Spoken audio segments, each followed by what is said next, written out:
Hello class 9th student.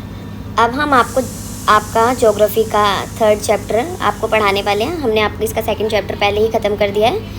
अब आपका इसका जो नाम है, इसका नाम है आपका एटमॉस्फेयर एंड द क्लाइमेट, वायुमंडल और आपका जलवायु। तो स्टूडेंट्स, अब हम बताएंगे कि हमारे जो इंडिया के अंदर किस तरीके का एटमॉस्फेयर है, किस तरीके का यहाँ पे क्लाइमेट है, जलवायु। तो स्टूडेंट, जो क्लाइमेट होता है ना, वो बहुत ज़्यादा क्या होता है कि जैसे मान लो किसी भी जो जगह का जब तक उसके 50 ईयर्स तक वहाँ पे एक जैसा वेदर बना रहता है। 50 कितने ईयर्स तक? 50 ईयर्स तक। तो उसको हम बोलते हैं वहाँ की जलवायु। और वेदर के बारे में आपको पता है, जो वेदर हमारा होता है वो दिन पे दिन क्या होता है, हमारा चेंज होता रहता है। ठीक है, इसलिए हम उसको क्या बोलते हैं, आपका मौसम, वेदर बोलते हैं। तो आपको वेदर में और आपका क्लाइमेट में आपको चेंज आपका पता लग गया। अब इसके अंदर हम बताएंगे द बिग क्वेश्चन। इसके अंदर क्या क्या क्वेश्चन है जो आपको इस बुक में आगे पढ़ने को मिलेंगे। What is the composition of the atmosphere, वायुमंडल के आपको कंपोजिशन क्या है ये बताने हैं आपको इसके अंदर। How do the different layer of the atmosphere affect the planet earth, वायुमंडल की विभिन्न परतें पृथ्वी ग्रह को कैसे प्रभावित करती हैं, कैसे अफेक्ट करती हैं आपके एट डिफरेंट लेयर एटमॉस्फेयर। ठीक है, वहीं आपका 3rd है, what is the mechanism of monsoon. Monsoon की आपको क्रियाविधि बतानी होगी कि मानसून किस तरीके से आता है, कैसे आपका किस तरीके से वो आपके 2 चैम्बर्स में जाके डिवाइड हो जाता है, किस तरीके से आपका वेस्टर्न घाट से लेके आपकी दिल्ली तक किस तरीके से आपकी बारिश होती है, ये सब आपका मानसून के अंदर कवर हो जाएगा। वहीं आपका 4th क्वेश्चन है, how can we reduce our carbon footprint, हम अपने कार्बन फुटप्रिंट को किस तरीके से कम कर सकते हैं। तो स्टूडेंट, ये जो आपके चारों क्वेश्चंस के आंसर है आपको इसी चैप्टर में बहुत ही आसानी से देखने को मिल जाएंगे। तो स्टूडेंट, इसके अंदर आपको क्या बताया गया है, इसके अंदर what do you see when you look up in the sky. सबसे पहले आपको इसमें इसका इंट्रोडक्शन दिया गया है। इसमें आपको क्या बताया गया कि भाई जब आप आसमान की तरफ देखते हैं, जब आप आसमान की तरफ देखते हैं तो आपको क्या दिखाई देता है, आपको क्या दिखाई देता है, आपको तैरते हुए आपके बादल दिखाई देते हैं। ठीक है, फ्लोटिंग क्लाउड्स दिखाई देते हैं। ठीक है, ये आपका एक क्वेश्चन है। आपको इसमें फ्लोटिंग क्लाउड्स दिखाई देंगे, सूरज की रोशनी दिखाई देगी। ठीक है, और क्या साथ ही ठंडी हवा का हम क्या कर सकते हैं, फील ब्रेज ऑफ वेल, हम ठंडी हवा का क्या कर सकते हैं, अनुभव कर सकते हैं। यह सब पृथ्वी को क्या करती हैं, घेरने वाली हवाओं की एक चादर होती है जिसे हम क्या बोलते हैं, एटमॉस्फेयर। ठीक है, तो आपकी एक तरह से ये एक डेफिनेशन भी बन गई। जो आपका जो एयर है वो अर्थ को चारों तरफ से घेर के रखती है, सराउंडिंग में रहती है, तो उसको हम क्या बोलते हैं, आपका एटमॉस्फेयर। ठीक है, जो आपकी पृथ्वी को घेरने वाली हवा की चादर को हम क्या बोलते हैं, आपका एटमॉस्फेयर बोलते हैं, आपका वायुमंडल बोलते हैं। क्या बोलते हैं स्टूडेंट्स, वायुमंडल बोलते हैं।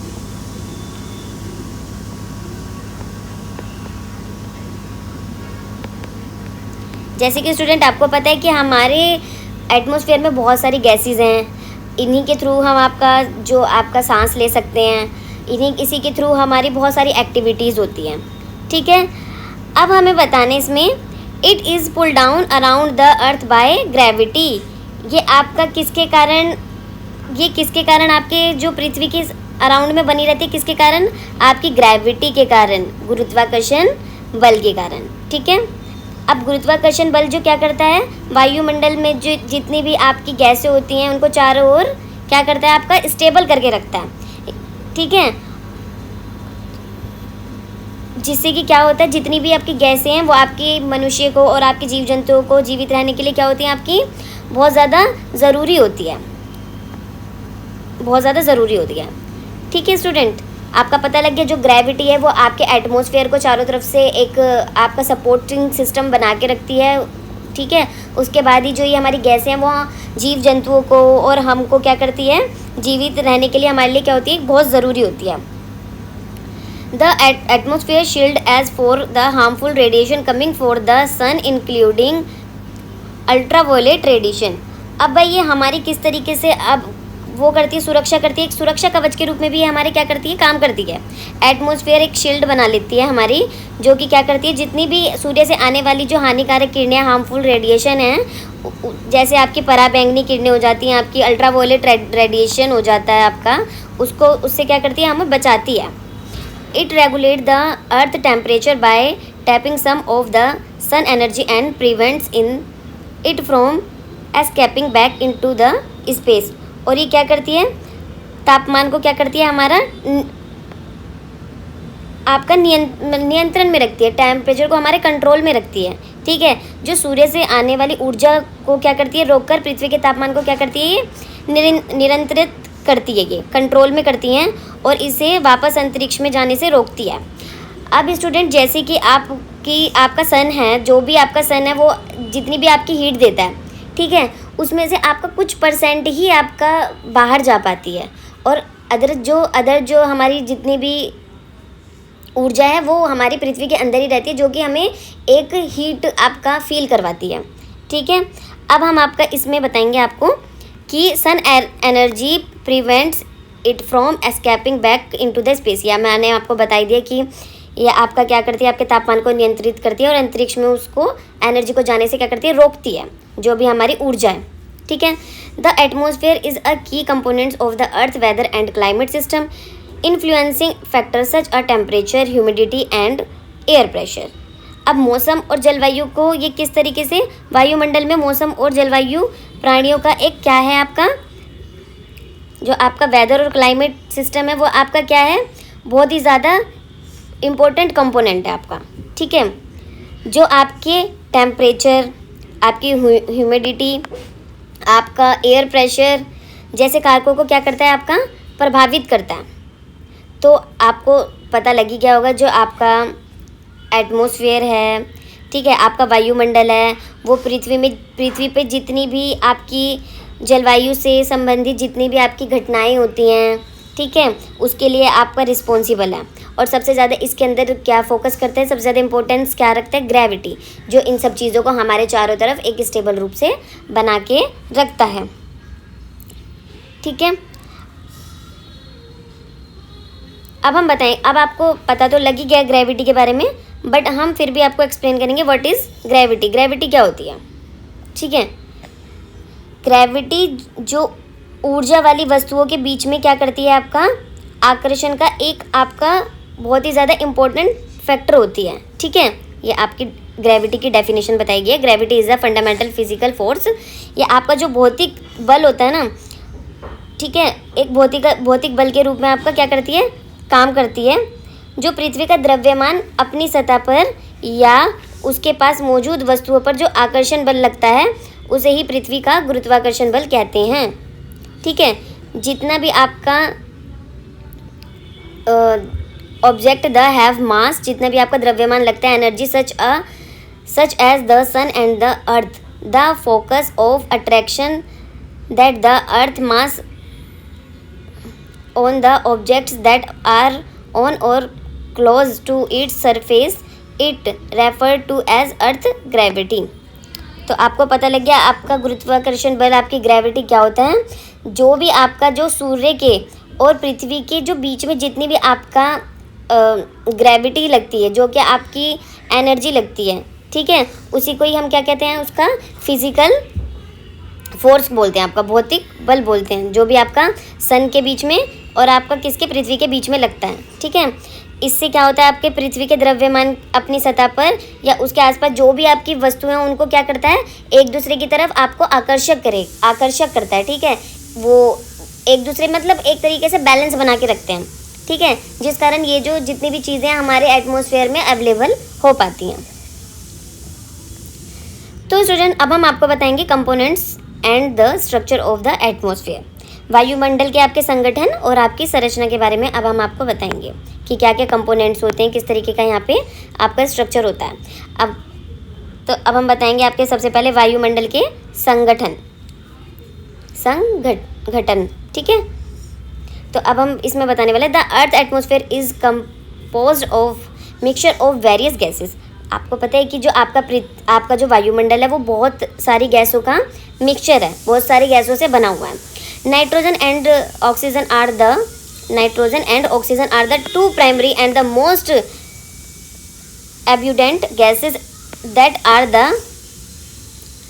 Essential to life on the अर्थ।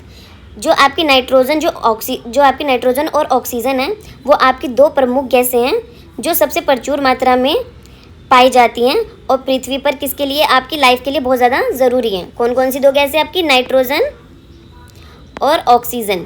तो आपको पता लगे सबसे ज़्यादा मोस्ट आपकी इम्पोर्टेंट प्राइमरी गैसेस यही दो हैं, ठीक है। Carbon dioxide, argon, helium, neon, ketone, ozone and hydrogen are some other gases present in the atmosphere. अब हमारी और भी बहुत सारी जो गैसें हैं, कुछ प्रमुख और भी अलग गैसें हैं जो हमारी एटमॉस्फेयर पे क्या हैं, इस टाइम पे हैं, विद्यमान है इस टाइम पे, ठीक है। जैसे कार्बन डाइऑक्साइड वगैरह जो आपके वायुमंडल में मिलती तो हैं पर आपकी कम मात्रा में पाई जाती हैं, ठीक है। आपकी एटमॉस्फेयर में मिलेंगी बट ये थोड़ी कम मात्रा में मिलती हैं, ठीक है। Besides these, the atmosphere also consists of water vapor and teeny dust particle. इसके आपको क्या मिलेगा यहाँ पे, जलवाष्प भी मिलेगी और आपको क्या मिलेंगे यहाँ पे, आपका टीनी पार्टिकल मिलेंगे आपको डस्ट के, आपके धूल के कण भी आपको आपके वायुमंडल में मिलते हैं। वायुमंडल में जलवाष्प की मात्रा आपकी कितनी होती है, एटमॉस्फेयर में कितनी होती है आपकी, आपके वाटर वेपर की आपकी कितनी मात्रा होती है, 0.1% से लेके 0.5% तक, ठीक है। जो क्या करती है, it play significant role in cloud formation and participation. The composition of the atmosphere also varies with altitude. जो आपका क्या करती है, बादलों को बनने में, वर्षा होने में आपकी महत्वपूर्ण भूमिका निभाती है। तो स्टूडेंट जैसे कि आपको ये अर्थ का एक आपको डायग्राम यहाँ पे नज़र आ रहा है, ठीक है। अब इसके अंदर हम आपको बताने वाले कौन सी गैसेस आपकी कितनी आपकी मात्रा में मिलती है। जैसे कार्बन डाइऑक्साइड आपकी 0.04% आपकी जो अर्थ पे मिलती है। ऑर्गन की आपकी 0.93% मात्रा में आपकी ऑर्गन मिलती है। ऑक्सीजन जो आपकी एक ग्रीन गैसेस कहलाती है वही आपकी 21% में आपकी मिलती है एटमॉस्फेयर के अंदर। और अदर गैसेस में आपका 0.03 जैसे आपका कीटोन, नियोन, हीलियम वगैरह ये सब आपकी अदर गैसेस में आ जाती है। और नाइट्रोजन का आपका 78% हिस्सा आपका किस में, एटमॉस्फेयर में होता है। अब वहीं अब आपको बताने वाले हैं स्ट्रक्चर ऑफ द एटमॉस्फेयर, ठीक है। वायुमंडल की संरचना के बारे में बताने वाले हैं। तो जो वायुमंडल को ऊपर के साथ, ऊंचाई के साथ जो तापमान, जो आपका एटमॉस्फेयर का जो atmosphere has a layered structure, ये बहुत सारी लेयर्स के अंदर क्या है, डिवाइड है। These layer are defined on the basis of changes in temperature and density with increases altitude. जो आपकी जो लेयर है ना, अलग अलग लेयर पे आपका क्या होता है, एटमॉस्फेयर के अंदर जो लेयर बनी हुई है वहाँ पे अलग अलग लेयर के साथ आपका अलग अलग क्या होता रहता है, आपका टेम्परेचर क्या चेंज होता रहता है, ठीक है। और क्या होता है, आपका टेम्परेचर के साथ आपकी डेंसिटी भी, आपका घनत्व भी क्या क्या होता है, बदलता रहता है, ठीक है। अब इसको आपका बहुत सारी किस में बांटा गया है, आपकी परतों में आपका बांटा गया है। The density of air is highest near the earth surface and decrease with altitude.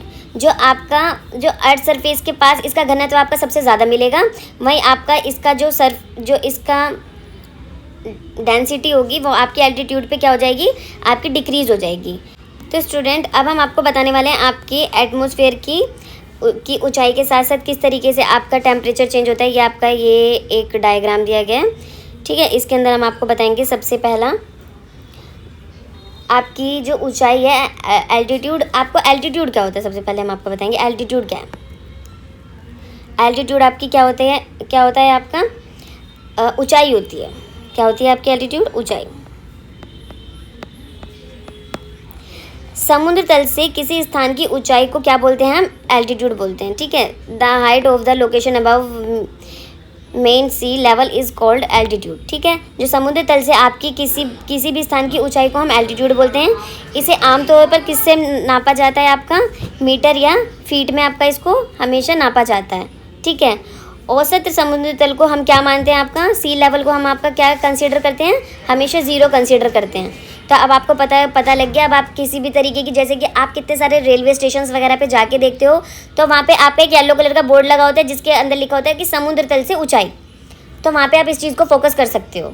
ठीक है, तो अब आपको आपका एल्टीट्यूड भी पता लग गया क्या होता है आपका। अब आपको बताने वाले हैं आपकी वायुमंडल की परतों के बारे में। सबसे पहले आपकी परत कौन सी होती है? आपकी ट्रोपोस्फेयर। कौन सी होती है? ट्रोपोस्फेयर। इसको हिंदी में क्या बोलते हैं हम?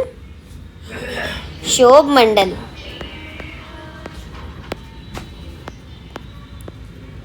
तो स्टूडेंट, जो आपकी जो ट्रोपोस्फेयर है, ये आपकी सबसे ज़्यादा इम्पोर्टेंट लेयर होती है। इसकी आपकी हाइट कितनी होती है? 12 किलोमीटर। कितनी हाइट होती है इसकी? ये रही इसकी हाइट, ये रही इसकी हाइट होती है 12 किलोमीटर। ठीक है, अब मैं आपके उसमें इसकी इम्पोर्टेंस के बारे में बताऊंगी। इसकी क्या इम्पोर्टेंस होती है आपकी। जिस हवा में हम सांस लेते हैं वह इसी परत में मौजूद होती है। ठीक है, वायुमंडल की जो अधिकांश जो जलवाष्प है, बादल इसी परत में आपका मिलते हैं। आपका जो भी वाटर वेपर है, आपका जो भी आपके क्लाउड्स हैं, वो आपका इसी लेयर में आपको मिलते हैं। और वहीं आपके मौसम की घटनाएं, जितने भी आपका जो क्लाइमेट, जितना भी आपका चेंज होता है, आपका वेदर चेंज होता है, वो भी सारा का सारा यहीं पे ही आपको इसी लेयर में आपका देखने को मिलता है।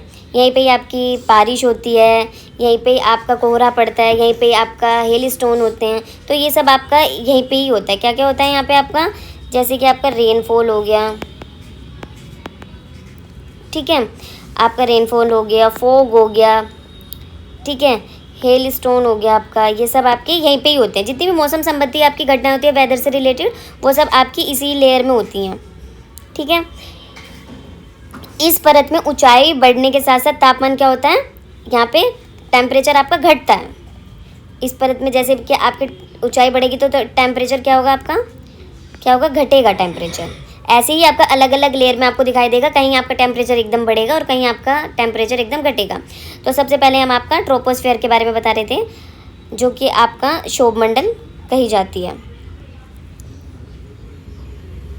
और जो आपकी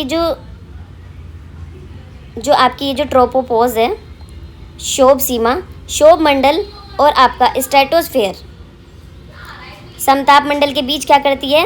आपका एक जोन बना देती है। ठीक है, जो इन दोनों को क्या करता है आपका? ये इन दोनों को क्या कर रहा है? अलग कर रहा है। आपका स्ट्रेटोस्फेयर को और आपका ट्रोपोस्फेयर को अलग कर रहा है। ठीक है स्टूडेंट्स, आपको समझ में आ गया होगा आपको ट्रोपोस्फेयर के बारे में। अब हम आपको बताने वाले हैं आपका स्ट्रेटोस्फेयर के बारे में। जो स्ट्रेटोस्फेयर होता है वो आपका ट्रोपोस्फेयर के ठीक ऊपर मिलता है। और इसकी आपकी हाइट कितनी होती है आपकी? देखो स्टूडेंट, ये कहाँ तक जा रहा है आपका? एक सेकेंड, ये स्टूडेंट आपका कहाँ तक जा रहा है? ये आपका कलर थोड़ा विजिबल नहीं हो पा रहा था इसमें, क्योंकि ब्लू कलर ही था। ये आपका जा रहा है आपका 50 किलोमीटर तक इसकी हाइट। ठीक है, अब इसके अंदर सबसे ज़्यादा क्या काम होते हैं इसके अंदर?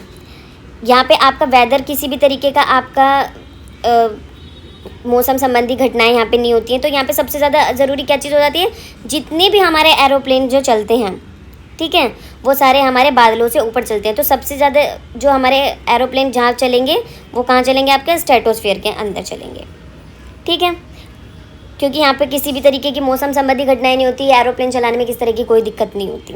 वहीं आपकी ओजोन लेयर, जो आपकी ओजोन लेयर है, वो भी जो स्ट्रेटोस्फेयर की आपकी बहुत ही ज़्यादा प्रमुख विशेषता है। ठीक है, यहीं पे आपकी ओजोन गैस भी आपकी क्या पाई जाती है? यह ओजोन, जो ये ओजोन लेयर है ना, ये सूर्य से आने वाली जो आपकी अल्ट्रावायलेट रेडिएशन को क्या करती है? यहाँ पे इसको कवर कर लेती है, सोख लेती है इसको। ठीक है, इनहेल कर लेती है।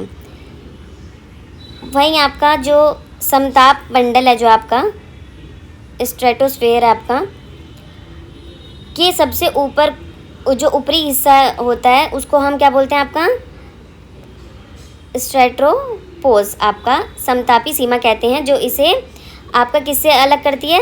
मीजोस्फीयर से आपको अलग करती है। देखो स्टूडेंट, आपको पता है कि यहाँ पे आपका ट्रोपोपोज आपको अलग कर रहा था, यहाँ पर स्ट्रेटोपोज आपको अलग कर रहा था। वहीं आपका इसके ऊपर कौन सी आ गई आपकी? मीजोस्फीयर। इसे बोलेंगे हम, क्या बोलेंगे इसको हम? मध्यमंडल।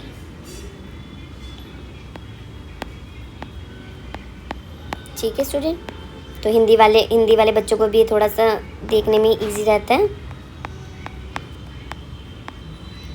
उनको भी तो ये सब चीज़ें पता होनी चाहिए स्टूडेंट। तो ये इसको शोभ मंडल बोलते हैं। तो स्टूडेंट, जो आपका जो मीजोस्फीयर है आपका, मध्य मंडल है। इसकी सबसे पहले हम हाइट बताएंगे। इसकी हाइट कितनी होती है? 50 से लेके आपकी 80 किलोमीटर तक होती है। 80 किलोमीटर तक आपकी इसकी हाइट होती है। यहाँ अंतरिक्ष से आने वाले जो भी आपके ये उल्कापिंड आपको दिख रहे हैं वो जलकर यहाँ पे क्या होते हैं? नष्ट हो जाते हैं।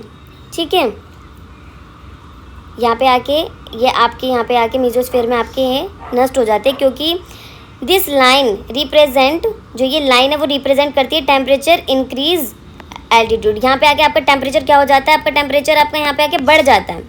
तभी जितने भी आपके उल्कापिंड होते हैं यहाँ पे आके वो क्या हो जाते हैं? आपके नष्ट हो जाते हैं। अब आपका थर्मोस्फेयर और आपका मीजोस्फेयर के बीच में आपका फिर दोबारा एक जो सीमा बनाती है उसको मीजोपोज कहते हैं, आपका मध्य सीमा बोलेंगे इसको। अब आपका थर्मोस्फेयर में आपका क्या आएगा?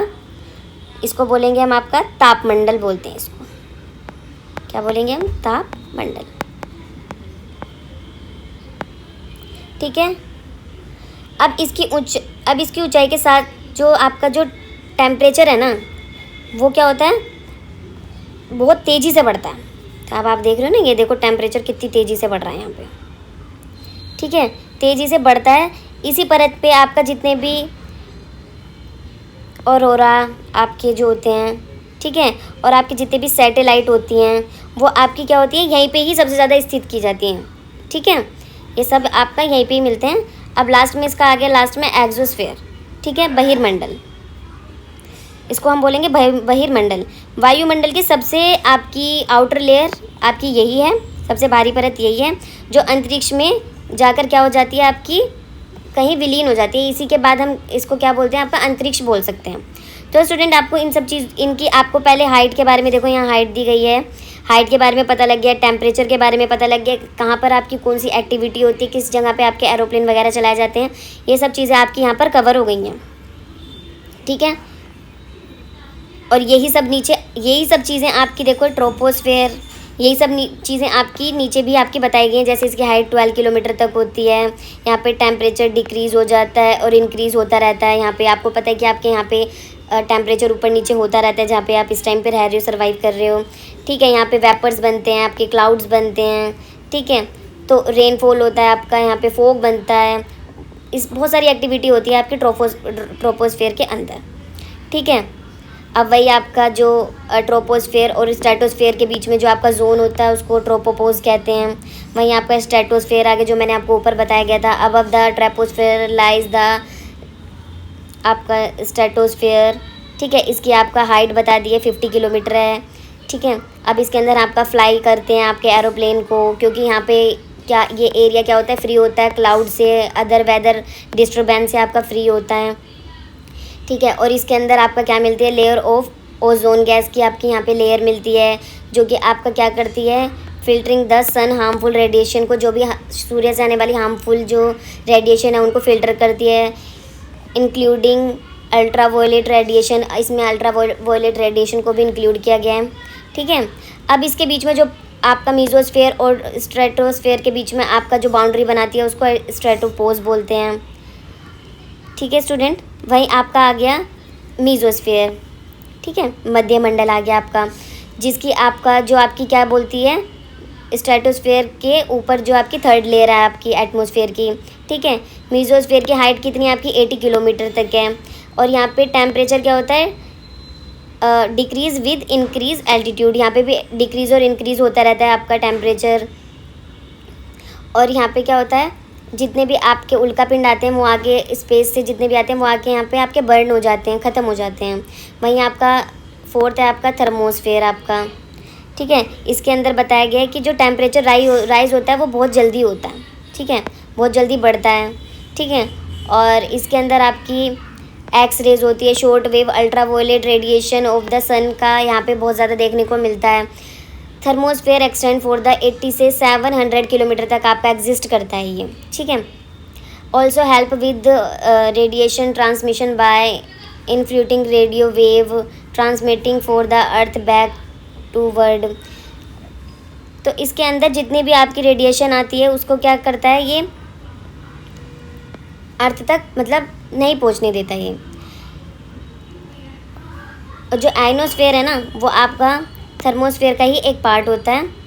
और इसके अंदर आपको सबसे ज़्यादा क्या देखने को मिलते हैं, आपके जो आपके नॉर्दर्न और आपके साउथ में आपके एरोराज होते हैं ना, वो सबसे ज़्यादा यहाँ पे आपको दिखने को मिलते हैं। जो हमारे साउथ पॉइंट जो आपका जो हमारे पृथ्वी का जैसे नॉर्थ पॉइंट और ये साउथ पॉइंट पे यहाँ पे जितने भी एरोराज से संबंधित घटनाएं होती है ना, वो आपकी इसी वाली लाइन में हम कह सकते हैं देखने को मिलती हैं। और यहीं पे ही आपका क्या लगाए जाते हैं, आपके सैटेलाइट भी आपके यहीं पे ही लगाए जाते हैं। तो देख सकते हो स्टूडेंट, ये आपका एरोराज का जो आपका डायग्राम है, तो ये आपको बताया गया है।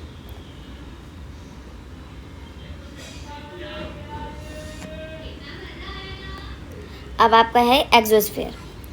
ठीक है, एक्सोस्फेयर जो आपका अपर मोस्ट लेयर होती है, सबसे टॉप लेयर होती है आपके एटमॉस्फेयर की। जो एक्सोस्फेयर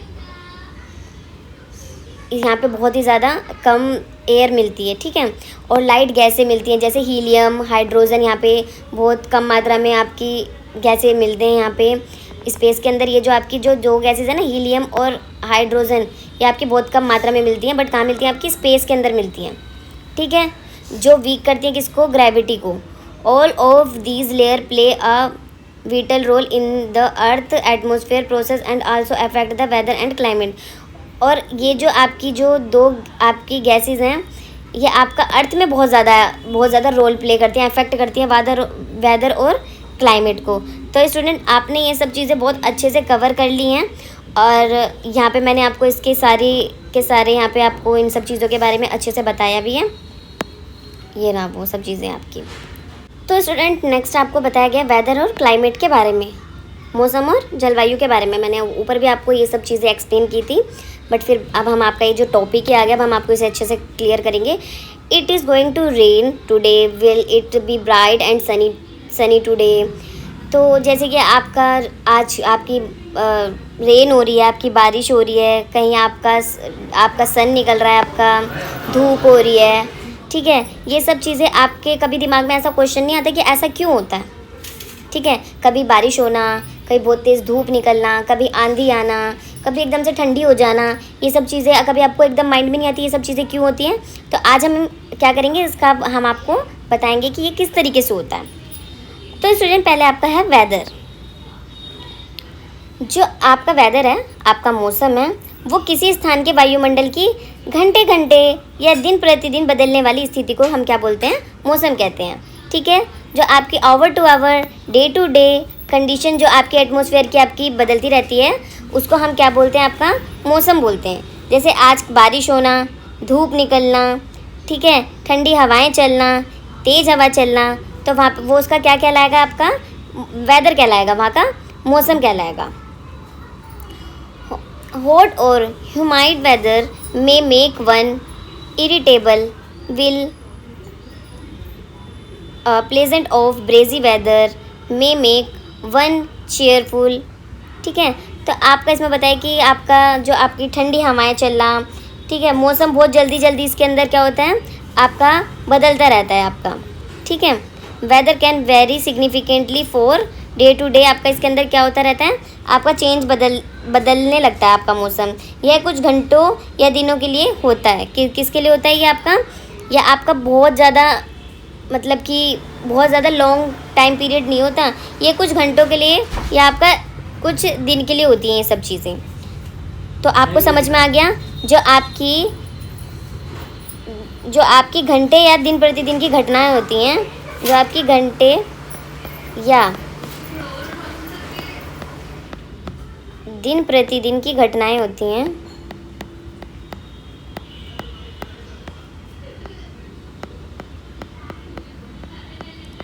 वो क्या कहलाती है, आपका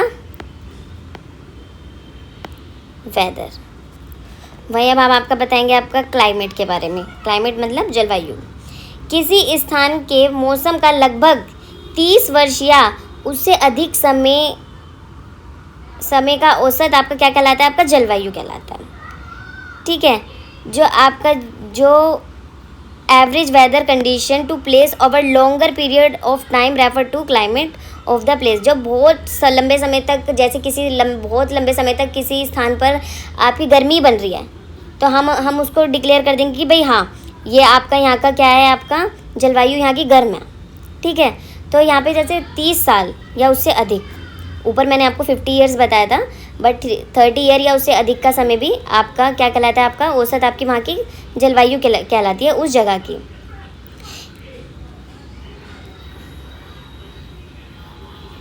और ये आपका क्या होता है, ये आपका बहुत ही ज़्यादा लंबे समय तक बनी रहती है, लंबे समय की कंडीशन होती है।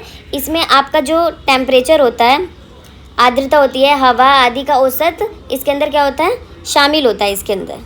ठीक है, वेरिएशन आपका large area of the extend period of time usually 30 years of the more, यहाँ पे बताया गया कि 30 साल वर्ष से अधिक का समय आपका उस औसत जलवायु कहलाती है वहाँ की। ठीक है, अब हम आपको बताने वाले हैं आपका मौसम और जलवायु के आपके जितने भी आपके क्या हैं तत्व, एलिमेंट्स बताने वाले हैं इसके अंदर हम आपके मौसम और जलवायु के तत्व। तो ऊपर स्टूडेंट आपको क्लियर हो ही गया होगा वेदर के बारे में। वेदर जो आपका डेली घंटों के हिसाब से चेंज होता है, और जो आपका क्लाइमेट है, जलवायु, वो आपकी 30 या उससे अधिक समय तक जो एक जैसा आपका वेदर बना रहता है उसको क्या बोलते हैं हम, आपका क्लाइमेट बोलते हैं, जलवायु बोलते हैं। अब हम आपको बताने वाले हैं उसके एलिमेंट्स के बारे में, वेदर और क्लाइमेट के। इसमें आपका कौन कौन से एलिमेंट्स आते हैं, आपका टेम्परेचर आएगा, ठीक है, आपकी ह्यूमिडिटी आएगी, आपकी आर्द्रता आएगी, प्रिसिपिटेशन आपकी वर्षा आ जाएगी, ठीक है, एटमॉस्फेरिक प्रेशर आ जाएगा, वायु दाब आ जाएगा, और लास्ट में आपका क्या आएगा, विंड, हवा। तो अब हमें स्टूडेंट क्या करना है, इनको सबको अलग अलग तरीके से क्या करना है, समझना है।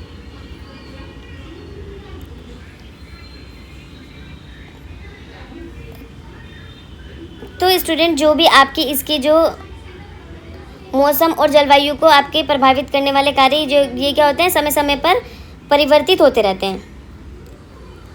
ठीक है, ये सब टाइम टू टाइम ही क्या होते रहते हैं, बदलते रहते हैं। The element influence weather and climate.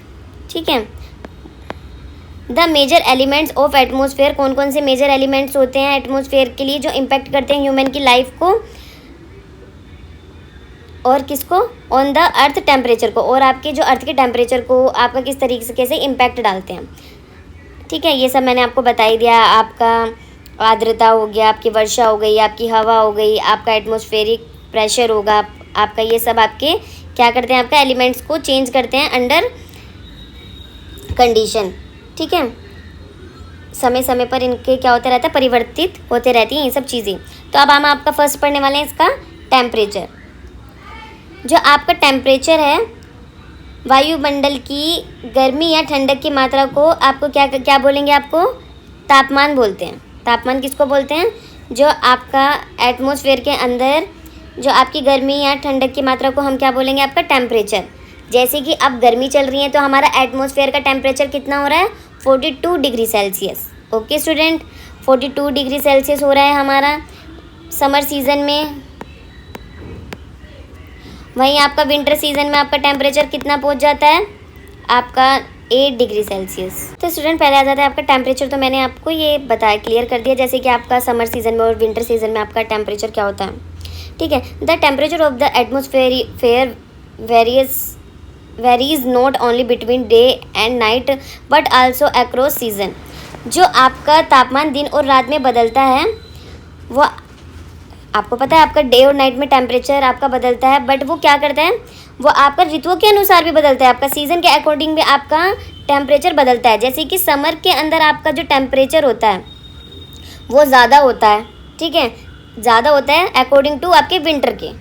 पता लगे आपका जो आपके गर्मियों का तापमान, जैसे मैंने आपको बताया कि गर्मियों में टेम्परेचर आपका 42 डिग्री तक पहुंच जाता है, और वहीं आपका विंटर में 8 डिग्री सेल्सियस तक पहुंच जाता है। तो ये आपका सीज़न के अकॉर्डिंग भी आपका चेंज होता है, गर्मियों में तापमान अधिक और सर्दियों में तापमान आपका कम होता है। अब हम आपको देंगे इंसोलेशन के बारे में। जो इंसोलेशन होता है वो बहुत ज़्यादा इम्पोर्टेंट फैक्टर होता है। इसको हम क्या बोलते हैं, इंसोलेशन को,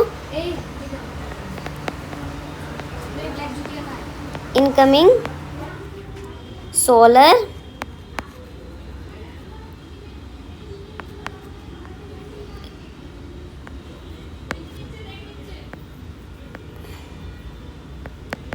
इनकमिंग सोलर रेडिएशन भी हम इसको बोलते हैं। जो आपका इंसोलेशन सोलर रेडिएशन को मतलब इसकी हम डेफिनेशन देंगे तो क्या है, जो आपकी सूर्य से पृथ्वी तक आने वाली ऊर्जा को हम क्या बोलते हैं, आपका इंसोलेशन बोलते हैं। ठीक है, सूर्य से पृथ्वी तक आने वाली ऊर्जा को क्या बोलेंगे हम, आपका इंसोलेशन बोलते हैं। An important factor attracting temperature distribution in isolation, जो आपका क्या करता है, आपका टेम्परेचर को क्या करता है, डिस्टर्ब करता है आपका। The amount of insolation decrease for the equator. अब जो आपका इक्वेटर है, कहाँ गई आपकी इक्वेटर है, आपकी जो भूमध्य रेखा, इसे बोलेंगे हम भूमध्य रेखा।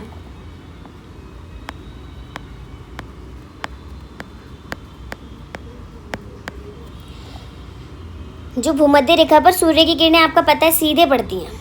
ठीक है, भूमध्य रेखा पर सूर्य की किरणें सीधी पड़ती हैं, इसलिए वहाँ अधिक इंसोलेशन आपका मिलता है। ठीक है, the amount of the insolation decrease for the from the equator toward the pole. जो आपका मैंने आपको बता दिया, आपका इक्वेटर पे आपका जो किरणें आपकी सीधी पड़ती हैं, तो क्या होता है, इससे आपका इंसोलेशन मिलता है। वहीं जो आपका पोल्स हैं, ध्रुव हैं, ध्रुव की ओर जाने पर आपकी जो आपकी सन की आपकी किरणें होती है ना, वो तिरछी हो जाती हैं। ठीक है, और वहाँ पे इंसोलेशन क्या हो जाता है, आपका कम हो जाता है, जो टेम्परेचर को भी क्या करता है, आपका डिक्रीज़ करता है। ठीक है, अब जहाँ पे सन की आपकी रेडिएशन ही कम पहुँच पाएगी, तो वहाँ पे आपका टेम्परेचर आपका कम हो जाएगा। अब आपका जो आपका इक्वेटर है, वहाँ पे आपका जितनी भी आपकी सन की, जैसे कि आपको इसमें दिखाया गया, जैसे ये आपके सन रेज आपकी दिखाई दे रही हैं, तो ये आपकी इक्वेटर पे यहाँ पे आपकी डायरेक्ट पड़ रही है, देख रहे हो स्टूडेंट। तो यहाँ पे आपका टेम्परेचर ऑटोमेटिकली क्या हो जाएगा, ज़्यादा हो जाएगा। ठीक है, वही जो आपका पोलर रीजन जो है, जैसे कि आपके होते हैं, ये आपके पोलर रीजन है, यहाँ पे जो आपकी सन की आते आते क्या हो जाती हैं, ये तिरछी हो जाती हैं, ये ऐसे तिरछी हो जाती हैं। तो यहाँ पे आपकी जो भी सन की जो भी रेज़ है, वो आपकी बहुत कम पहुँच पाती हैं, जिसके कारण यहाँ का टेम्परेचर क्या होता है, लो हो जाता है यहाँ पे आपका। जैसे कि आपका आर्कटिक सर्कल होगा, अटलांटिक सर्कल होगा, आर्कटिक सर्कल होगा। ठीक है, या आपकी ट्रॉपिक ऑफ कैंसर हो गई, ये आपकी ट्रॉपिक ऑफ कैप्रिकॉन हो गई, ये वाली जो आपकी लाइन है ट्रॉपिक ऑफ कैप्रिकॉन है, और ये आपकी ट्रॉपिक ऑफ कैंसर है। ठीक है, और बीच में आपकी इक्वेटर है, इसको हम बोलेंगे 30 डिग्री नॉर्थ, इसे बोलेंगे 30 डिग्री साउथ। ओके स्टूडेंट, तो अब आपका यहाँ पे low angle of the incoming sunlight, यहाँ पे आपका लो एंगल होता है, यहाँ पे जो भी सनलाइट का देखो तिरछी यहाँ पे आपकी सनलाइट पड़ती हैं, तो यहाँ का टेम्परेचर कम होगा और यहाँ पे आपका टेम्परेचर ज़्यादा होगा। ठीक है स्टूडेंट, अब आपका टेम्परेचर जोन ऑफ द अर्थ के बारे में बताया गया। देखो जैसे कि आपका ये इक्वेटर हो गई, तो आपकी इक्वेटर पे आप इक्वेटर हो गया, या आपका साउथ पोल हो गया, या आपका नॉर्थ पोल हो गया। ठीक है, और अब हम इसको 66.5 नॉर्थ को हम बोलते हैं हम आपका आर्कटिक सर्कल। ठीक है, 66.5 अपना आपका हो गया 66.5 डिग्री आपका साउथ में हो गया अटलांटिक सर्कल। इसको हम आपका क्या बोलेंगे, आपका ये आपकी 23.5 डिग्री आपकी साउथ होती है। जो भी स्टूडेंट आपकी ये इक्वेटर से आपके नीचे के जो हिस्से होते हैं, ठीक है, वो आपके साउथ में कहलाते हैं, और ये ऊपर के हिस्से आपके नॉर्थ में कहलाते हैं। इसको हम बोलेंगे आपकी ट्रॉपिक ऑफ कैंसर, इसको कर्क रेखा भी बोलते हैं, ट्रॉपिक ऑफ कैप्रिकॉन इसको मकर रेखा बोलते हैं, और इसको क्या बोलते हैं हम, भूमध्य रेखा। ठीक है, और ये जो आपके जो पोल वाले रीजन होंगे फ्रीजी जोन कहलाए जाएंगे। ठीक है, और स्टूडेंट जो आपका ये टॉरिड जोन है ना, इसको हम क्या बोलते हैं, आपका इसको हम बोलते हैं उष्णकटिबंधीय क्षेत्र। ठीक है,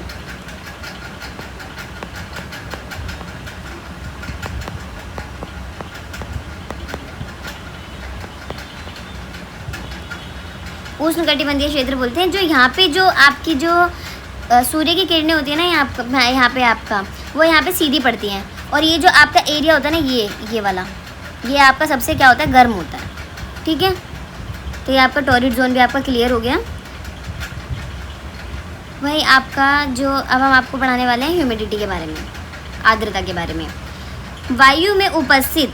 ठीक है, जो आपका वायु में जो उपस्थित होता है आपका वाटर वेपर, ठीक है। वायु में उपस्थित वाटर वेपर की मात्रा को ही हम क्या बोलते हैं, ह्यूमिडिटी बोलते हैं, ठीक है। When water evaporate from land and different water bodies it become water vapour. जो आपका डिफरेंट बॉडी से और आपका लैंड से आपका जो भी आपका वाष्प निकलता है, जो भी, उसको हम क्या बोलते हैं, वाटर वेपर बोलते हैं। When the level of the water vapour in the air are very high, और जो आपका जो वाटर वेपर होता है वो क्या होता है, एयर में क्या होता है, बहुत ज़्यादा होता है, ठीक है। इट लीड्स ऑफ ह्यूमिडिटी, जो क्या करता है, आपकी आर्द्रता की मात्रा को बढ़ा देता है। जितना ज़्यादा आपकी वायु में आपका वाटर वेपर होता है उतनी ज़्यादा आपकी क्या हो जाती है, आर्द्रता होती है, ठीक है। और ये आपका कैसे बनता है, मैंने आपको बता ही दिया कैसे बनता है। आपका नदी, तालाब, झील, समुद्रों से जो पानी वाष्प बनकर ऊपर उठता है ना, यह जल वाष्प की वायु में क्या करता है, वायु में जाकर मिल जाता है जल वाष्प, ठीक है। जितनी अधिक जल वाष्प होगी उतना ही अधिक आपका क्या होगा, ह्यूमिडिटी होगी, ठीक है। और इसके आपको जैसे कि therefore humidity refer to the presence of water vapour in the air, ठीक है, क्रिएटिंग मॉइस्चर। इसके कारण आपका क्या होगा, ज़्यादा ज़्यादा आर्द्रता आएगी। जितना भी आपका वाटर वेपर आपका एयर के अंदर होगा उतनी ही आपकी क्या होगी, आर्द्रता होगी। As the air get warmer, अधिक आर्द्रता होने के कारण क्या होता है, जैसे कि आपकी एक एयर ज़्यादा वार्म होगी, गर्म होगी, it capacity to hold water vapour increase, वो ज़्यादा से ज़्यादा क्या लेगी, आपकी जल वाष्प ज़्यादा से ज़्यादा लेगी, वेपर को ज़्यादा से ज़्यादा लेगी। वो जैसे गर्मियों के सीज़न में आप क्या करते हो, हमारी गर्म हवाएं चलती हैं, वो जैसे ही समुद्र के ऊपर से गुजरती हैं तो वो क्या करती हैं, ज़्यादा से ज़्यादा वाटर वेपर लेती है और क्या करती है, उसके बाद जैसे ही वो लैंड पे आती हैं तो वो क्या करती है, बारिश करती है। जब बहुत ज़्यादा आपके बादलों के अंदर बहुत ज़्यादा पानी इकट्ठा हो जाता है तो उसके बाद क्या होता है, वो एक पर्टिकुलर जगह पे जाके क्या करती है, आपका बारिश करना शुरू कर देती है, ठीक है। On such a day clothes take longer to dry, इसके कारण इसके क्या क्या प्रभाव होते हैं, अधिक आर्द्रता होने पर क्या होता है, कपड़े देर से सूखते हैं। आप जैसे कि इस टाइम आप देख भी रहे होंगे बाहर बारिश हो रही है और इतना ज़्यादा मौसम में इतना ज़्यादा आपकी ड्राई मतलब कि हो रहा है, आपका जो मौसम हो रहा है, ठीक है, जिसके कारण आपको क्या होता है, जो कपड़े भी होते हैं देर से सूखते हैं।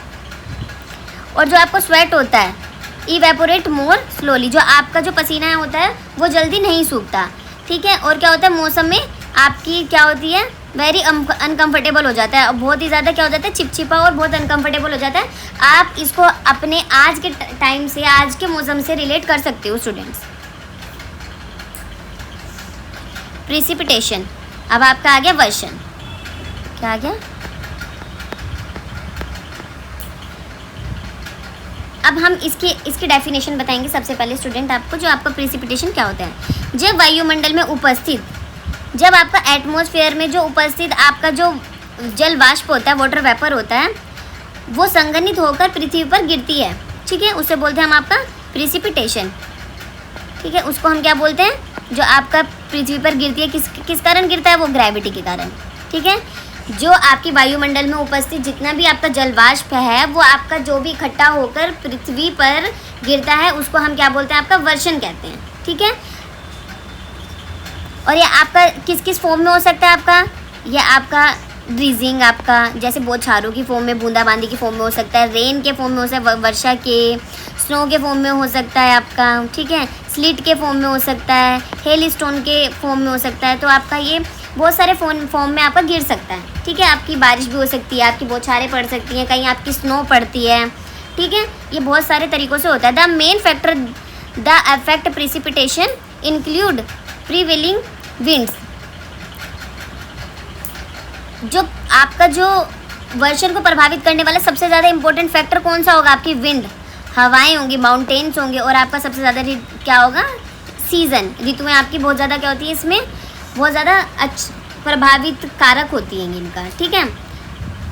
When precipitation fall on the earth in liquid form, और ये आपका वर्षण किस फॉर्म में होता है, वर्षा आपकी किस फॉर्म में होती है, आपकी लिक्विड फॉर्म में होती है, ठीक है। वर्षा के फॉर्म में आपका प्रेसिपिटेशन होता है सबसे ज़्यादा वर्षण।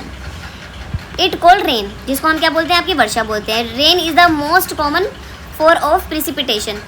जो आपकी रेन होती है वो बहुत कॉमन फैक्टर होता है आपका प्रिसिपिटेशन का, ठीक है,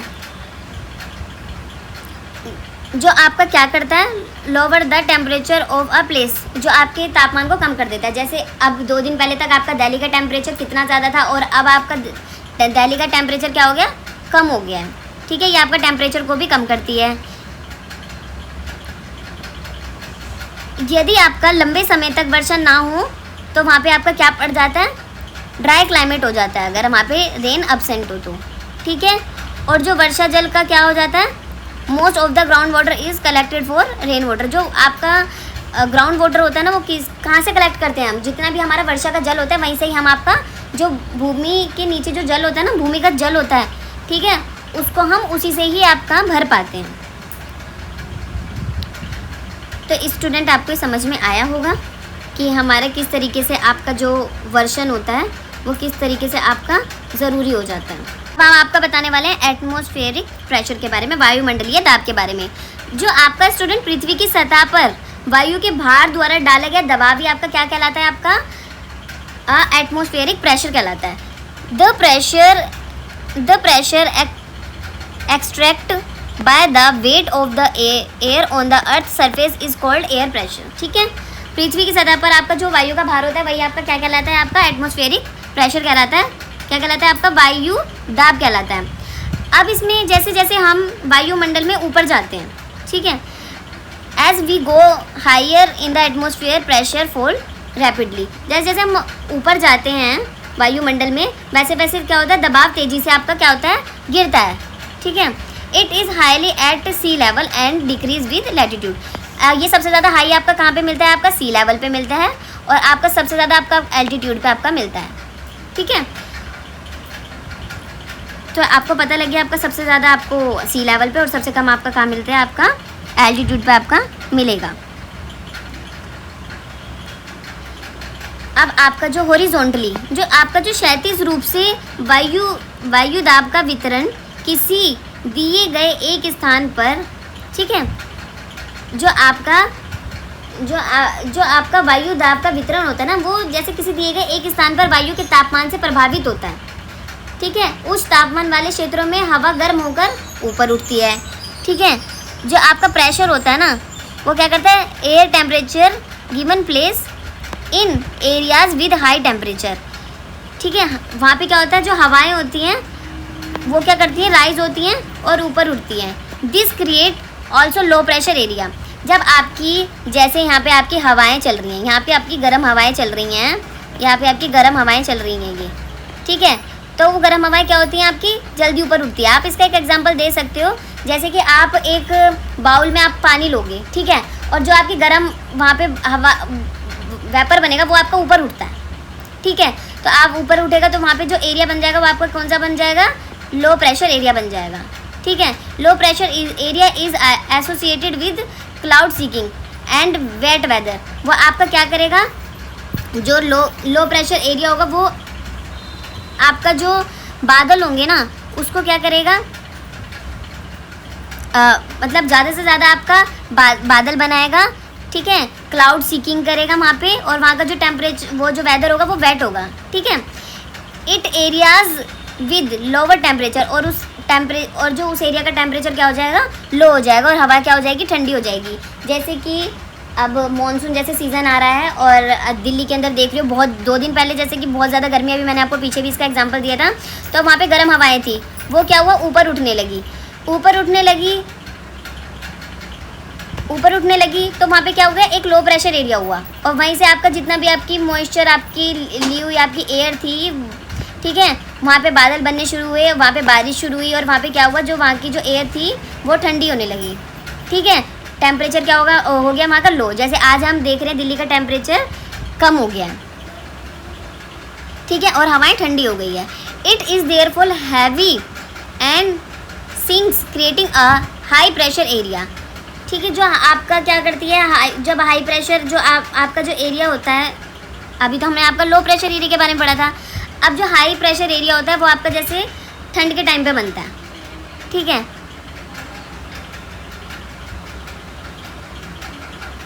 जो हवाएं होती है ना, जो आपकी जो हवाएं होती है वो हाई प्रेशर से किसकी तरफ चलती हैं, आपकी लो प्रेशर की तरफ चलती हैं। ठीक है, जो आपकी एयर मूव करती है वो हाई प्रेशर से लो प्रेशर की ओर मूव करती है।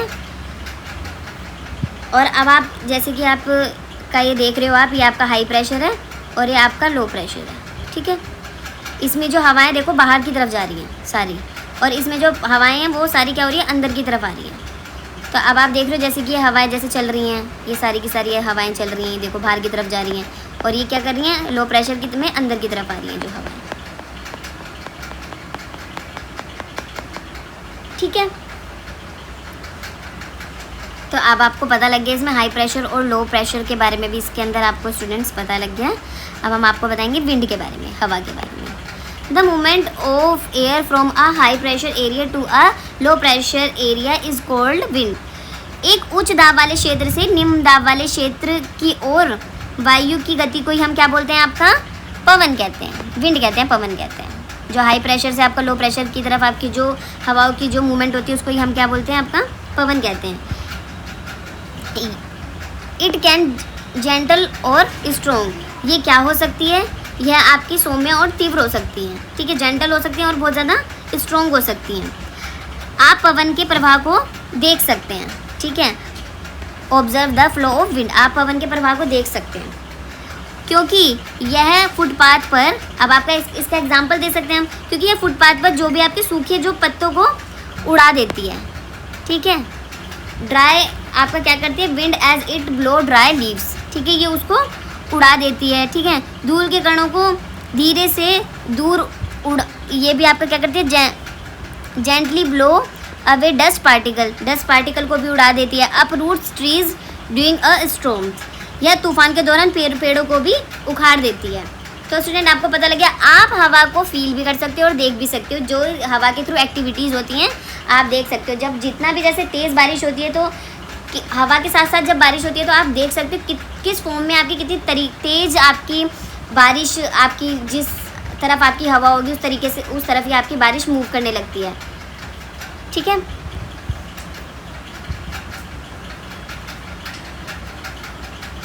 अब हम बताएंगे विंड स्पीड और उसके कॉमन फैक्टर्स के बारे में। काम, आपकी जो शांत जो आपकी विंड होती है उसकी जो स्पीड होती है 0 से 1 किलोमीटर प्रति घंटा होती है और वो काम होती है स्मोक राइसेस वर्टिकली, और वो धुआं ऊर्ध्वाधर को उड़ाती है आपका। ठीक है, शांत होती है और वो क्या करती है, धुएं को उड़ाती है।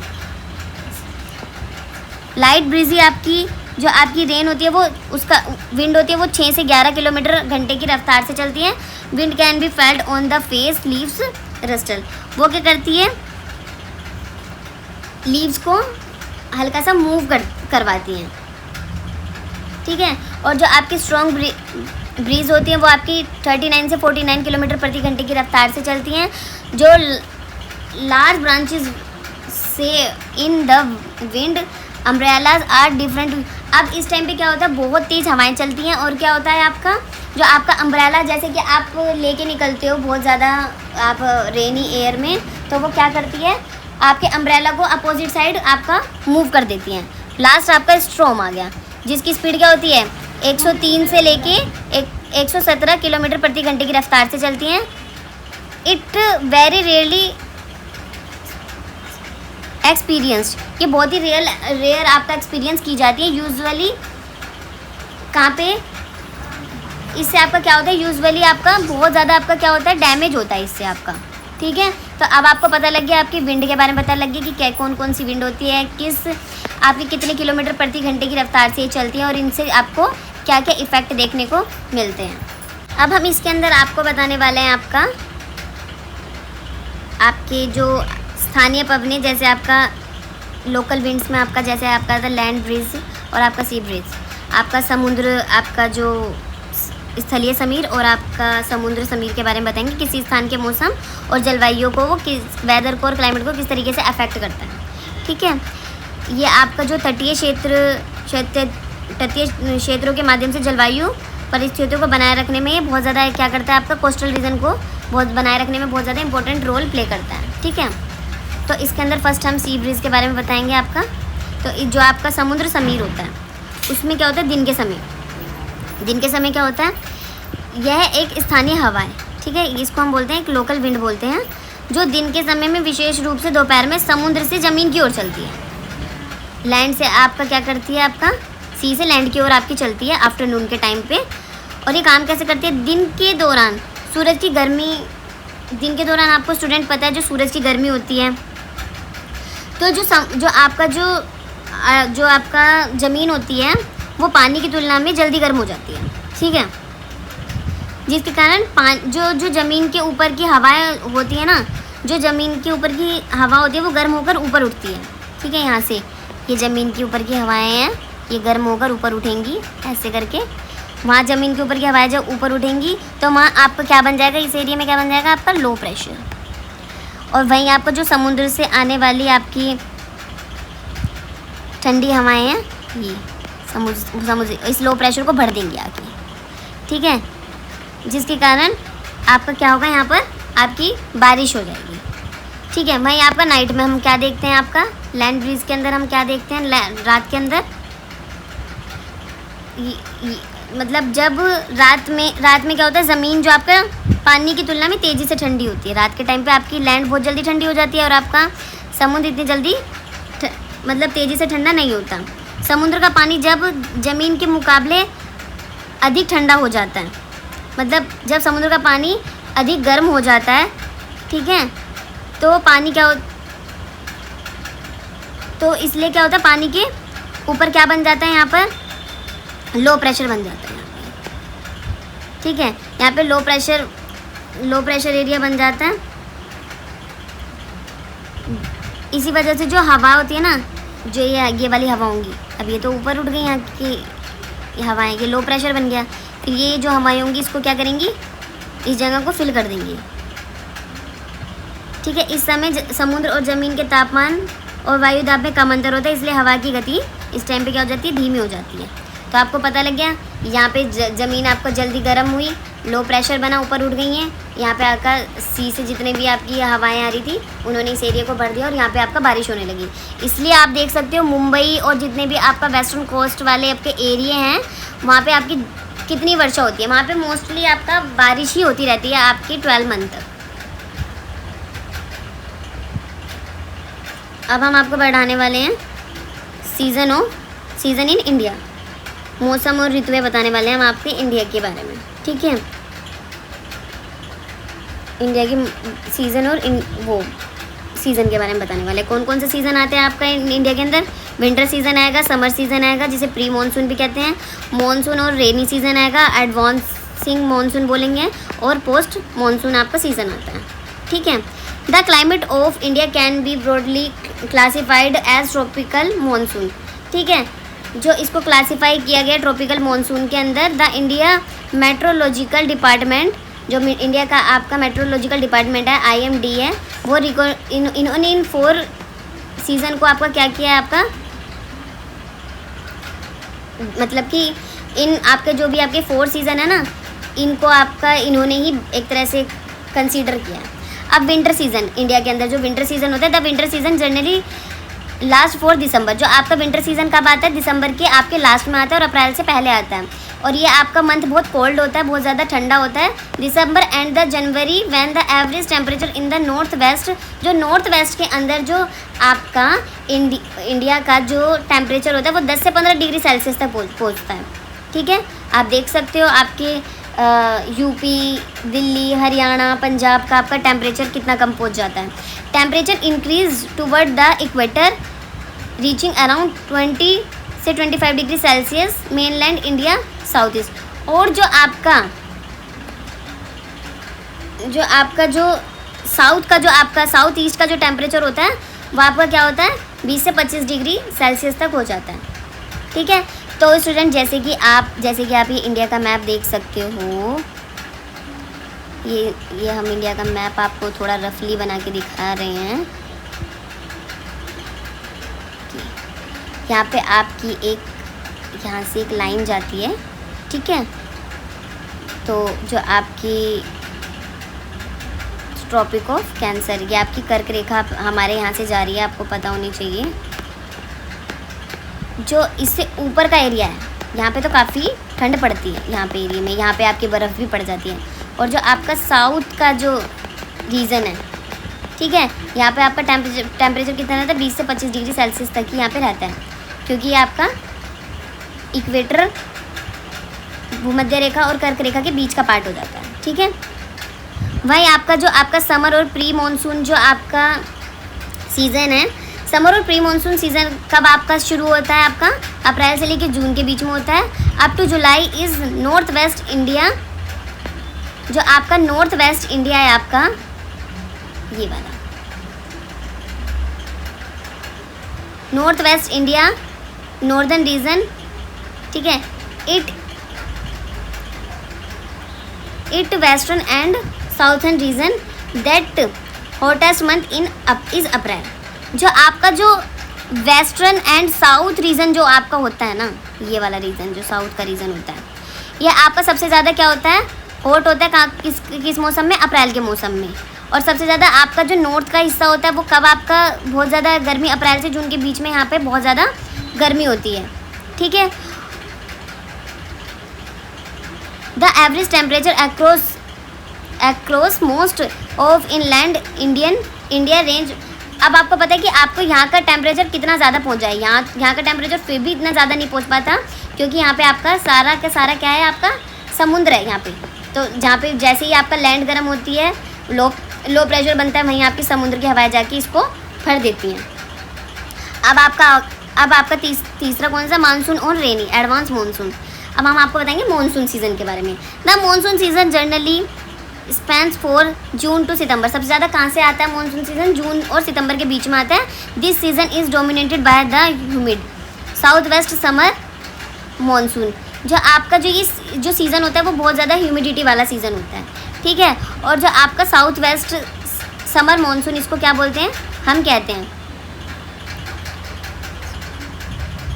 और जो आपका मानसून आता है ना, वो क्या करता है, जो आपकी इंडिया के अंदर है वो धीरे धीरे करके आता है, ठीक है। जैसे कि आपका जो मानसून होता है ना, वो आपका बताती हूँ मैं कैसे करके आता है, धीरे धीरे करके। जैसे मान लो कि मानसून आपका इधर से आया धीरे धीरे करके, ठीक है। ये मई में आया, जैसे कि मई या जून के अर्ली में आया, ठीक है, ऐसे करके आया, यहाँ से आया, एक ब्रांच इसकी ऐसी चली गई, ठीक है। कुछ इसके यहाँ से चले गए, यहाँ पे तो आपके वेस्टर्न घाट हैं। तो धीरे धीरे करके आपका मानसून आपके पूरे इंडिया को कवर करता है, ठीक है। मई या जून के अर्ली में ये आ जाता है, और फिर क्या करता है, आपके पूरे नॉर्थ इंडिया को क्या करता है, कवर करता है अक्टूबर तक। And south India typically receive more rainfall during. अब साउथ इंडिया में सबसे ज़्यादा इस टाइम पे बारिश होती है, क्योंकि सबसे ज़्यादा आपका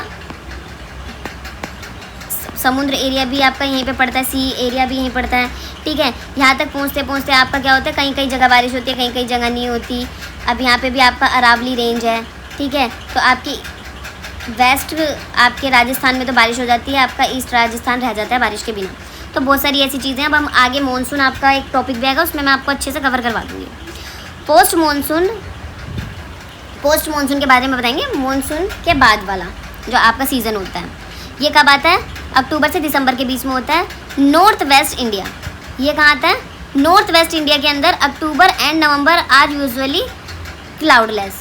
जो आपका नॉर्थ वेस्ट आपका जो एरिया होता है ना, ये वाला नॉर्थ वेस्ट वाला एरिया, ठीक है, वो आपका अक्टूबर नवंबर के बीच में क्या हो जाता है, क्लाउडलेस हो जाता है, क्योंकि मानसून जा चुका होता है वापस अपने, ठीक है। इसके पीछे और भी बहुत सारे कारण हैं स्टूडेंट्स, वो मैं आपको आगे धीरे धीरे करके बताऊंगी। The Himalayan state bring more temperature experience two additional season autumn and spring. तो हिमालय स्टेट के आपके बहुत सारे स्टेट ऐसे हैं जिसके अंदर आपका टेम्परेचर ज़्यादा फील किया जा सकता है ऑटम और स्प्रिंग के सीज़न के अंदर। अभी स्टूडेंट हम बताने वाले हैं आपको कुछ जो आपके ट्रेडिशनल इंडियन सीज़न जैसे कि नेम होते हैं उसके। वसंत, आपका वसंत बोलते हैं, आपका चैत्र और वैसाख का सीज़न होता है, मंथ, ठीक है। सीज़न का नाम है आपका वसंत। Month according to the Indian calendar Chaitra और वैसाख, और month according to the Gregorian calendar के बीच में हम देखेंगे कौन सा मंथ आता है आपका, या आपका मार्च और अप्रैल के बीच में आता है। ग्रीष्म, अब हम बताएंगे ग्रीष्म आपका क्या बोल देंगे, हम इंडियन कैलेंडर के बेस पे हम क्या बोलेंगे उसको, हम ज्येष्ठ और आषाढ़।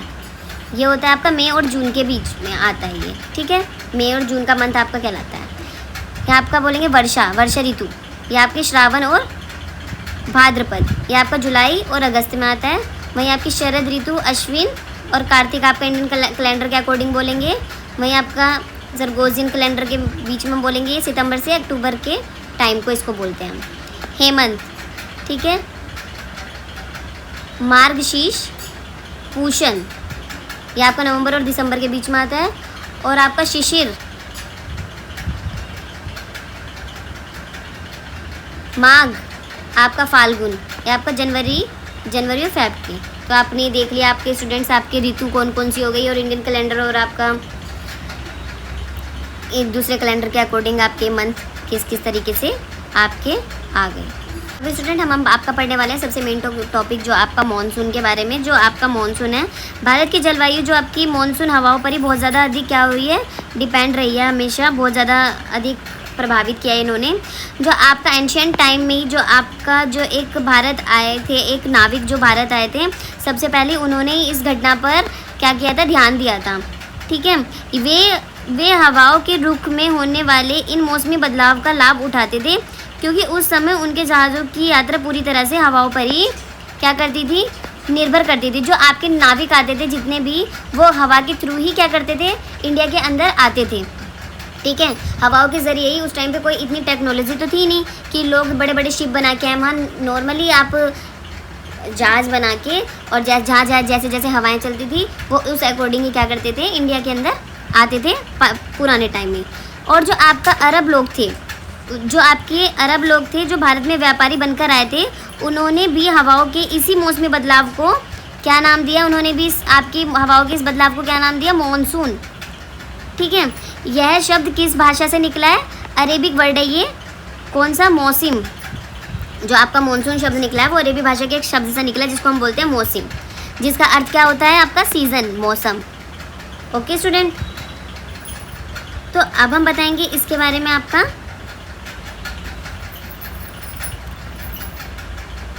इसकी कुछ आपको हम देंगे मानसून की आपके हवाओं के प्रकार बताएंगे, ठीक है। अब इसके अंदर आपका क्या है, आपका दक्षिण पश्चिम मानसून, आपका नॉर्थ ईस्ट मानसून जो आपका है, आपको इसमें बताएंगे हम पहला नॉर्थ ईस्ट मानसून के बारे में, ठीक है। उत्तर पूर्वी मानसून, जो आपका उत्तर पूर्वी जो आपका मानसून है, इसको वैसे दो पार्ट्स में आपका मतलब बांटा गया है। एक तो साउथ वेस्ट मानसून, इसके अंदर होगा साउथ वेस्ट मानसून, और एक आपका नॉर्थ ईस्ट मानसून, ठीक है। जो आपका पहले हम आपको बताएंगे, ये आपका दूसरी आपका कैटेगराइज किया गया इसमें साउथ वेस्ट मानसून के अंदर, ठीक है। Also now as the summer monsoon, इसको क्या हम बोलते हैं, ग्रीष्मकालीन मानसून के रूप में हम इसको क्या करते हैं, जानते हैं, ठीक है। ग्रीष्मकालीन मानसून के रूप में हम इसको जानते हैं। ये हवाएं कब से कब तक चलती हैं, ये आपकी हवाएं चलती हैं सी से लैंड तक, आपकी हवाएं चलती हैं। और कहाँ से चलती हैं, आपकी इंडियन ओशन से हवाएं चलती हैं। The Arabic sea and the bay of Bengal between June and September. और जो आपकी ये जो हवाएं चलती हैं जून से सितंबर के बीच में चलती हैं। हिंद महासागर, अरब सागर और आपकी बंगाल की खाड़ी से होकर यह कहाँ पहुँचती है, आपकी लैंड तक पहुँचती हैं, ठीक है। आपकी लैंड तक पहुँचती है। It is mainly caused by the unusual heating and land and the sea. अब इसका कारण क्या है, जैसे कि मैंने आपको ऊपर भी बताया था, यह मुख्य रूप से ज़मीन और समुद्र की असमान रूप से गर्म होने के कारण होता है। आपको पता है गर्मियों के टाइम पे क्या होता है, गर्मियों के टाइम पे जो आपकी ज़मीन होती है वो बहुत ज़्यादा गर्म हो जाती है, ठीक है। और जो आपके महासागर होते हैं वो इतने गर्म नहीं होते। और जो महासागरों की जो तुलना में तेज़ी से, मतलब जो आपकी ज़मीन होती है वो आपकी जल्दी गर्म हो जाती है, और जो आपके महासागर होते हैं वो आपके लेट गर्म होते हैं। इससे जो आपका भारतीय आपके उपमहाद्वीप है वहाँ पे क्या बन जाता है, एक लो प्रेशर एरिया बन जाता है। तो स्टूडेंट देखो ये रहा,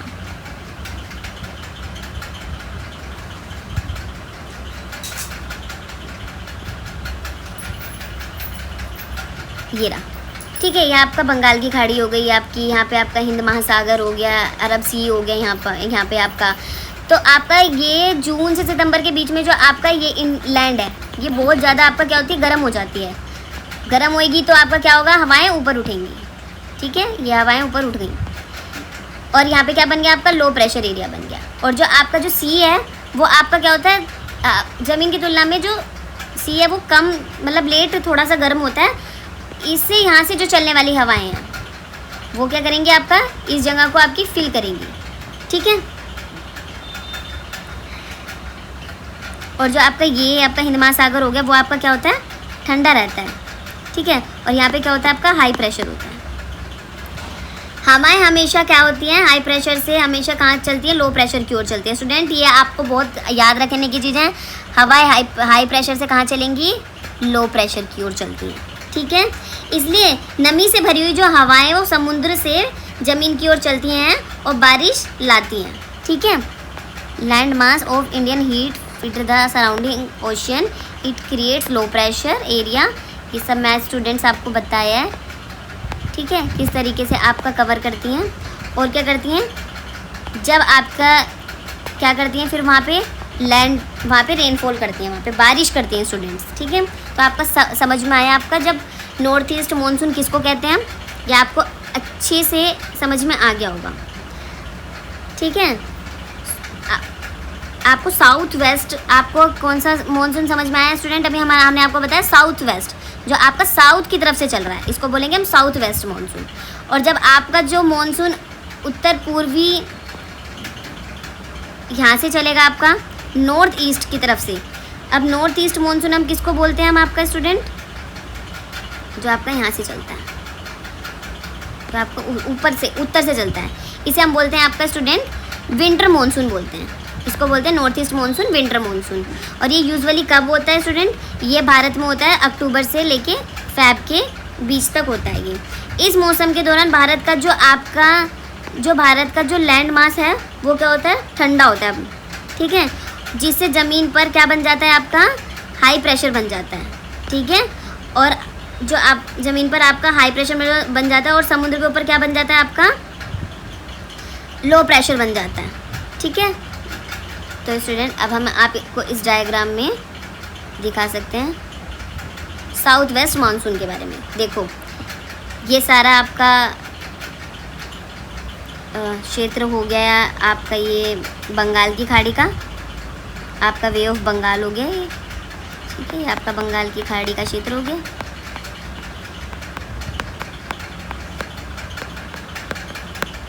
ये आपका हिंद महासागर हो गया,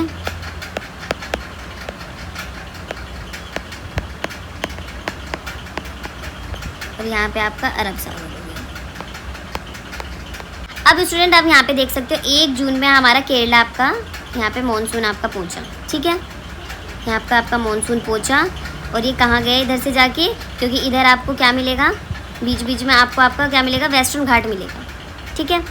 तो ये आपका ऐसे गया और इधर से जाने के बाद ये आपका थोड़ा बहुत यहाँ पे बारिश करवाता हुआ इधर की तरफ बाहर निकल गया, ठीक है। यहाँ पे आप इसका अंडमान निकोबार आपका में आप कुछ बारिश करवाएगा, ये आपका लक्षद्वीप में कुछ बारिश करवाएगा यहाँ पे आपका, ठीक है। फिर उसके बाद क्या होता है, अब इसकी क्या होती है, एक शाखा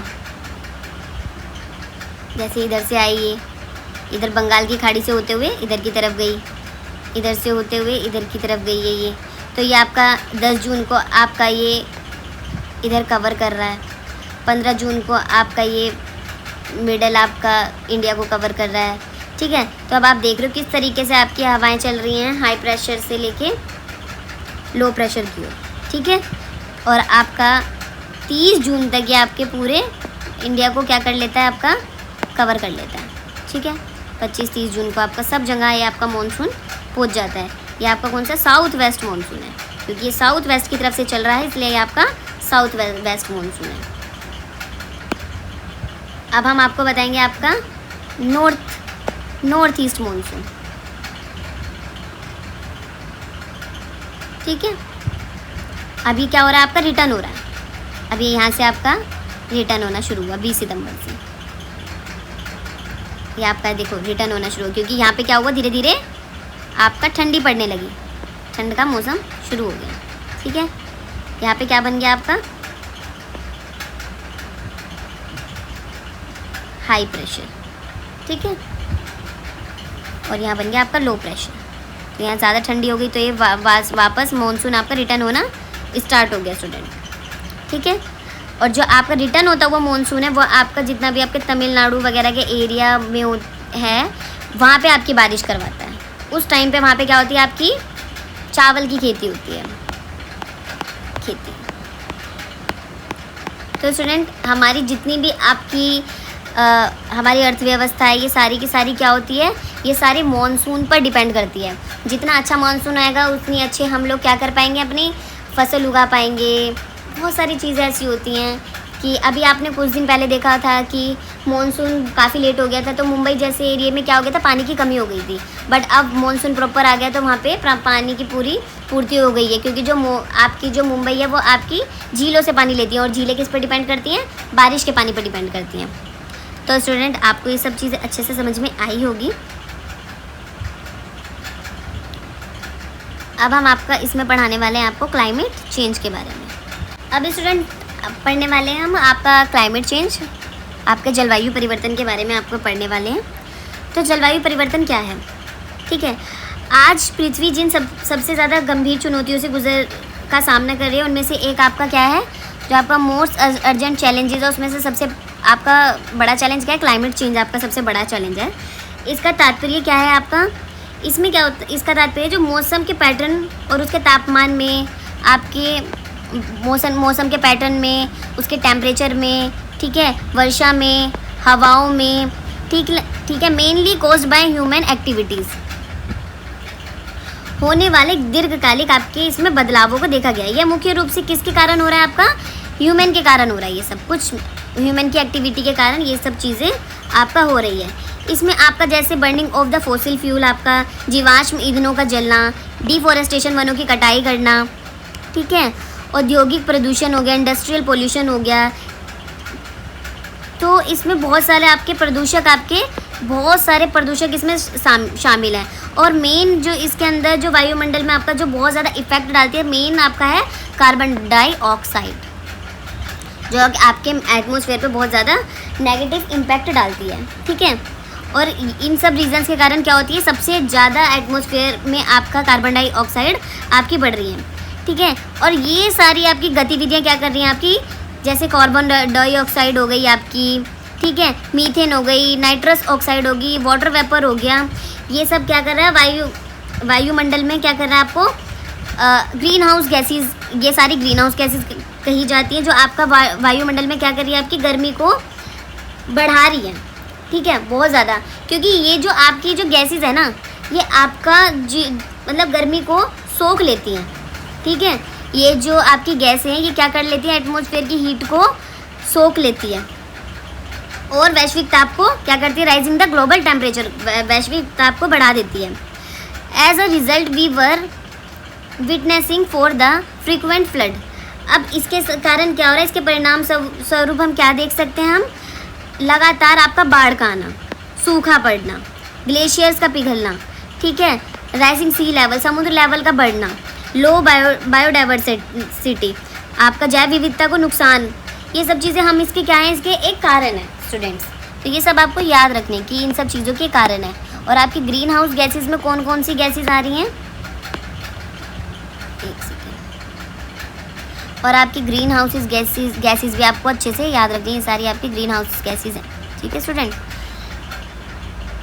तो ये सब क्या कर रही हैं, आपकी जलवायु परिवर्तन ना केवल पारिस्थितिकी तंत्र को, इकोसिस्टम को ही नहीं, बल्कि ह्यूमन हेल्थ को और आपके एग्रीकल्चर को, लाइवलीहुड को भी क्या कर रहा है, आपकी आजीविका को भी प्रभावित कर रहा है। ठीक है, अब हमें क्या करना पड़ेगा, इससे निपटने के लिए हमें कुछ आपको क्या करने पड़ेंगे, काम करने पड़ेंगे।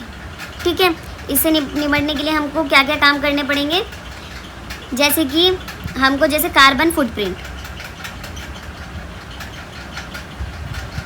हमें क्या क्या एफर्ट्स डालने पड़ेंगे, कार्बन फुटप्रिंट, ठीक है, को कम करना होगा, ठीक है। आपका रिन्यूएबल एनर्जी, नवीकरणीय ऊर्जा का उपयोग करना होगा। प्रोटेक्टिंग फॉरेस्ट, हमको क्या करना पड़ेगा, हमें जंगलों की रक्षा करनी पड़ेगी। स्थानीय जीवन शैली को अपनाना पड़ेगा। सस्टेनेबल लाइफस्टाइल को हमें आपका एडॉप्ट करना पड़ेगा, ठीक है। हर छोटा कदम मायने रखता है और हर इंसान एक स्वस्थ और हरित भविष्य को आकार देने में महत्वपूर्ण भूमिका निभाता है। ये हमारे छोटे छोटे जो भी स्टेप्स हैं ना, वही हमारे क्या करेंगे, इसको कम करने में हमारी मदद करेंगे। तो अब स्टूडेंट हम समझते हैं कि कार्बन फुटप्रिंट क्या होता है। मानवीय जो भी आपकी मानवीय जो गतिविधियाँ होती हैं, ठीक है, जैसे ऊर्जा के उपयोग, परिवहन, वस्तुएं, ठीक है, वस्तुएं सेवाओं के उत्पादन के परिणाम स्वरूप वायुमंडल में जितनी भी आपकी, देखो क्या है अभी आपका कार्बन फुटप्रिंट, जो आपका टोटल अमाउंट है आपका ग्रीन हाउस गैसेस का, जो क्या करता है आपके एटमॉस्फेयर रिजल्ट ह्यूमन एक्टिविटीज़, जो आपके जितनी भी एक्टिविटीज़ हैं आपकी human activities, energy uses, transport, आपका जितनी भी मतलब कि ग्रीन हाउसेस गैसें हैं, जितना भी आपका वो परिवहन है, जितना भी आपकी ऊर्जा के उपयोग की वस्तुएं हैं, सेवाएं हैं, उनसे जो छोड़ी जाने वाली जितनी भी आपकी ग्रीन हाउस गैसेस होती हैं, उनका टोटल ही आपको क्या बताता है, आपको किसके बारे में बताता है, कार्बन फुटप्रिंट कहा जाता है। जितनी भी इन सब चीज़ों से आपकी ग्रीन हाउस गैसेस को छोड़ा जाता है, रिलीज़ किया जाता है, वो सब आपका क्या कहलाता है, कार्बन फुटप्रिंट कहलाता है, ठीक है स्टूडेंट।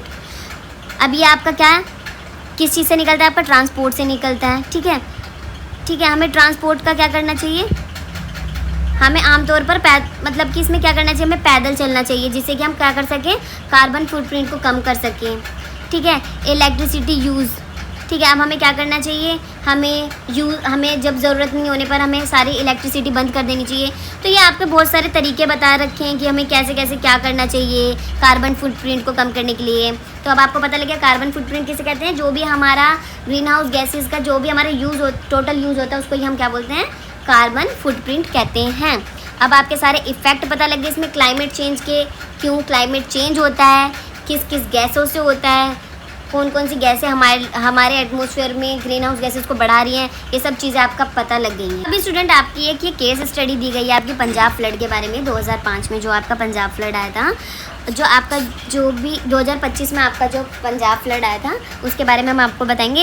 ये आपका कैसे आया था, जो आपकी मानसूनी वर्षा होती है ना, उसने क्या किया था, आपके जो सतलुज, व्यास, रावी, जो आपकी नदियाँ लगातार, उसका क्या हुआ था आपका, उसमें जो पानी है ना वो बढ़ता गया था, जिसमें पंजाब में क्या हो गया था, बहुत ज़्यादा आपका फ्लड आ गया था, ठीक है, बहुत ज़्यादा बाढ़ आ गई थी।